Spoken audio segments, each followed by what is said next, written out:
Ladies and gentlemen of YouTube, welcome to 100 Soul, and welcome back to my mobile gaming quest where I document playing a brand new mobile game every single day. And today, we are checking out this brand new action RPG with some of the most kick-ass graphics I've ever seen, and that's why I'm so excited to share it with you guys today. I knew immediately when I had played this game for a few hours that I wanted to share it with you guys. But I want to start out by saying though, the game does ask for permission to access your contacts, and I didn't really like that, and I wanted to mention that up front to you guys. Now, the developers said that it's only there to look up contact information for login purposes, but other games don't really require that permission, so I don't really know what to think about that. But the game is freaking amazing, especially the combat, so let's just have a look at that for now, and then we will uncover the rest of the game sort of as we go throughout this video. Now, I want to mention that the game is still in beta on Android, by the way. It's fully out on iOS, beta on Android, so it's not available globally just yet, but I went ahead and downloaded the APK, so that means the installation file for Android from apkpure.com, and it works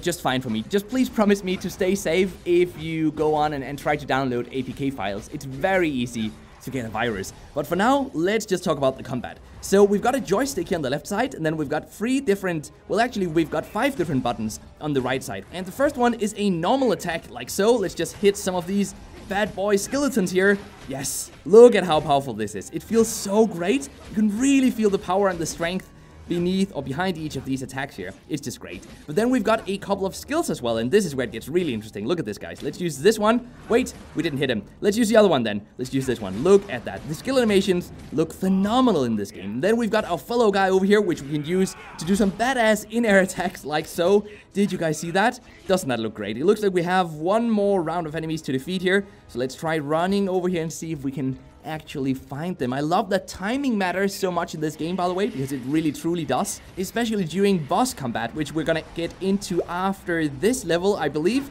we're at the boss, and you guys will see that we really have to dodge at just the right time, otherwise we're gonna get killed very, very easily. So if you guys are tired of games that make you feel all too overpoweredly powerful right from the beginning, then maybe check out this game. And yes, overpoweredly powerful is now a phrase. I coined it. Let's add it to Urban Dictionary, guys. But you know what I mean. Overpowered, right? If you're tired of that, then this game might be just the game for you guys.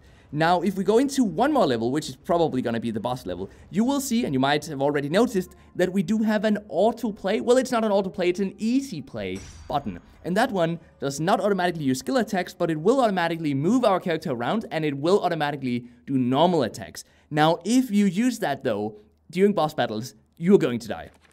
No question about it, you're going to die, because it's not really the best strategy to just stand there and hit at the enemy when you're fighting a boss. So I really love that. I like that it's there because it does actually make the grind a bit easier to get through, and I do like that. I do appreciate that because we still do have to use manual controls. We do still have to use the dodge button, and we do still have to use the skill attacks. And so I'm actually completely fine with that. But look at this, guys. We are just killing this boss. We're doing quite good here, actually. So let's just wait for... Oh, he's up. He's above the ground. Let's take him out.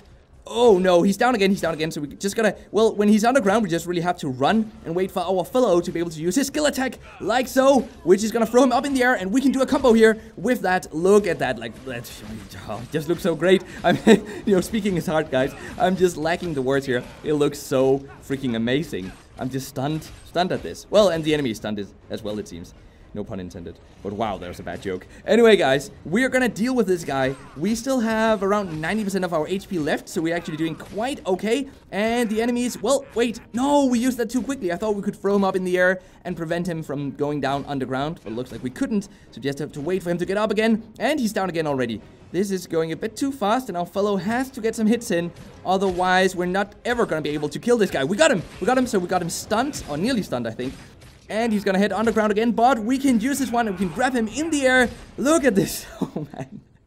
The animations, guys, and the slow-mo effects, and the blur, it just looks fantastic. Look at these graphics. It is a bit grindy, though, and we do have to replay the older levels, or at least play the same chapter again. The levels are gonna look a bit different, and the enemies might be different, but we do have to replay the same chapter before we can defeat the boss at the end of the chapter. At least sometimes we have to do that, because have a look at this. Oh, it's gonna unlock the illusion hall. Not interested in that right now. Let's just continue here. Let's look at the rewards we got first, though, and then I'm gonna show you guys afterwards. So we obtained a soul So we have, do we have all of the souls now? No, we have 2 out of 3 souls. And what that means is that we have to play through these levels here again. As I said, they're not exactly the same levels, but we do have to complete each chapter 3 times, at least so far 3 times. It might be 4 times or 5 times later on before we can continue to sort of the next section of the next chapter. So that means so far we've gone through the first plane, we've got through the frozen snowfield, and we're now at the Desert of Silence. So now let's go have a look at our team settings over here, which is where we can equip new weapons, we can upgrade existing ones. So let's see if we can go in and upgrade this one. Yes, we can in fact do that. Awesome. So let's upgrade that. That gave it a bit more attack power. And can we upgrade it again? Yes, indeed we can. And we can upgrade it actually twice or maybe in 3 times. Okay, so now we need a new upgrade material, and we can obtain this one from the normal shop, so we can go buy that, not the cash shop, not the premium shop, the normal shop, if we wanted to. For now though, I'm just gonna go in and upgrade. Wait, why did I upgrade this one though? That's the weapon we don't use anymore. There was a mistake. I wanted to go upgrade this one instead, which is our armor piece. We only have 1 armor piece, surprisingly. Instead of 5 different ones or 4 different ones, you could easily have chest and legs and hands and feet and so on, but we don't have that. And that's appreciated because it means it is a bit less grindy. We don't have to level up so many different types of items, but I mean, leveling up these items will take some grind in any case, so I don't know if it's really gonna make any big difference. We do have some accessories over here, like a necklace and a ring that we haven't found yet, and I think this is a belt over here.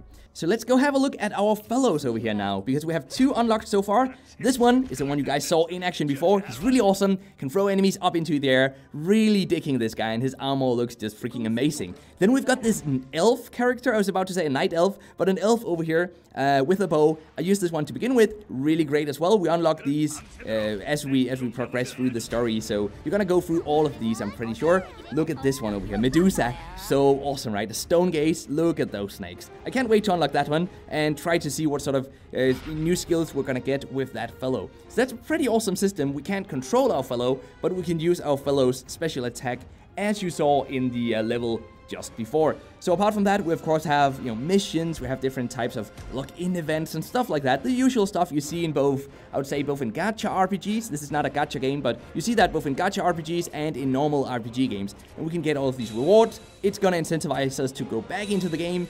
And that's, that's a nice thing to have there. It can get to the point eventually where you feel like it's more of a chore than you're actually enjoying the game. Hopefully that won't happen in this game, but there is certainly lots of stuff to get into in terms of missions and daily events. Then we have the shop over here where we can buy stuff for normal gold, and then we've got a cash shop. And apart from that, we have quests as well, and all the other good stuff that you're used to seeing in these types of games. So I'm not gonna go in depth with that really. Instead, we're gonna go in and explore a boss battle, because I want to show you guys that. Let's do the Desert Mummy, which was I think the boss we actually fought just before, but I found that these bosses are even more difficult when we're fighting them here in the boss battle mode. Now, just before we go into this one here, have a look here in the bottom right corner where it says use sunglass quantity 24. We can choose to use one of these, and it's gonna double the amount of energy we need to play this level, but it's also going to upgrade or double up the amount of rewards we can get from winning. So you're basically just doubling your chances, essentially. And yes, there is an energy system in the game. I haven't really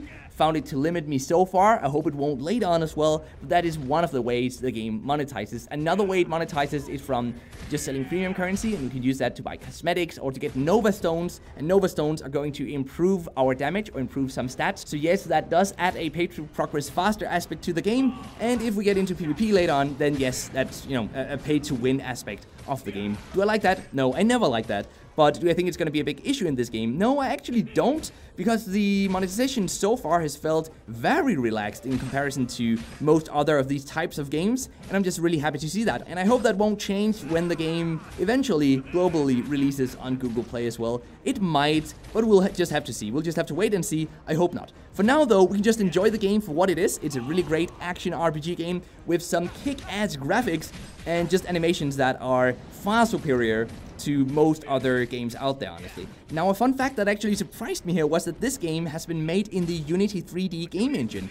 And that's surprising because Unity typically has a hard time really competing with, for example, the Unreal Engine in terms of outputting really fancy graphics like what you see right here. So these developers definitely know how to push the Unity engine to its very, very limits, and I'm glad to see that. Not that I really care about which engine a game has been made in, but it's still interesting to sort of follow along and see which sort of engines game developers use these days. And Unreal seems to be the preferred one if you really, really want to push the graphics. But these developers have done a stellar job with this game, I believe. Look at this, guys. We're having some actual trouble with this boss here. That's what I told you guys. This game becomes pretty difficult, and now if I had autoplay on, it would be even more horrible. Can we get some hits in here, though? Yes, we could. Okay, so he's going down. We can throw him up into the air. We can do the air grab, so let's do that. And we can do our stun attack. And we can do our other sort of, I don't know what it's called even, our spin attack. Let's do that. He's pretty low on HP now. I have a good feeling that we're gonna get him. But we're also starting to lose some HP. We're down to around 50% at this point. So let's wait for our fellow to be able to use his skill again. Come on, it's charging up. It's charging up. Oh, he's already up again. All right. So we're going to do some easy hits here. Use our skills at least. And we can use our fellow skill to get him up. Do the air grab. And is this going to be it? Yes, I think. Yes, that was it, guys. We actually... Didn't we? Yes, we finished it. Perfect. This was really an epic battle, guys. This is why I love this game and why I think you might want to check it out for yourselves. The monetization, it doesn't feel forced, but yes, it's there. And yes, it adds a pay-to-progress faster element to the game. Let me know what you think about it in the comment section down below. And now for the mobile gaming news of the day, which is that Knives Out, the Battle Royale FPS clone of PUBG Mobile from NetEase, earned more than PUBG Mobile and Fortnite this November. Isn't that crazy? So it's sort of a clone of a game that earned more than the original version of the game. It earned $52 million globally in November. Not a bad month for NetEase, I gotta say. Most of the players of Knives Out are from Japan. I think it's around 90% or so. So that's why some of you guys might not have heard about the game, even though I did cover it about... well, just about a year ago, I think, at this point. So what do we make of that? I guess Battle Royales never really die? That's the conclusion. So which one is your favorite? If you do play Battle Royale games, of course, do let me know in the comment section. And with that said, thank you so much for sticking around till the end of this video. I really, truly do appreciate that, guys. Hope you enjoyed the video. If you did, be sure to leave a like, subscribe if you're new to the channel. And until next time, just keep gaming, stay awesome, and I'll see you guys around.